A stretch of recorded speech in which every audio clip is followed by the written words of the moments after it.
Hello, Texas Value supporters. This is Mary Elizabeth Counsel, Director of Government Relations for Texas Values. And I have with me here my great friend Renee Carlson, General Counsel for True North Legal. She wrote the amicus brief that our organization signed on to. Renee, tell us a little bit about the brief and about the oral arguments that you just witnessed.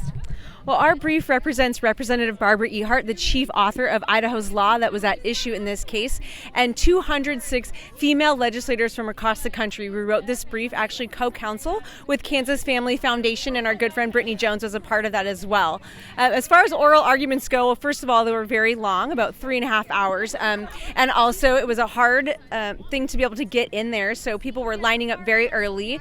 Both the public and the lawyers' lines were quite full, so just to be in at a historic moment when the court is deciding these landmark cases that will determine the fate of women's sports across the country was an honor and a privilege. I was surprised and maybe not surprised for some of the things that were discussed. There was a lot of deliberations about equal protection jurisprudence, less talk about Title IX that I expected, but two things stood out to me. One of the things is that Justice Alito kept circling back to the fact that we've got to be able to define sex in order to talk about discrimination at all. And second, I was quite surprised that it was the female justices who seemed to question this notion of whether a woman really exists. So those are some take-homes from a very long argument. We will keep praying that the justices, as they deliberate and think about this, come out with an opinion that protects women and girls' opportunities across the country.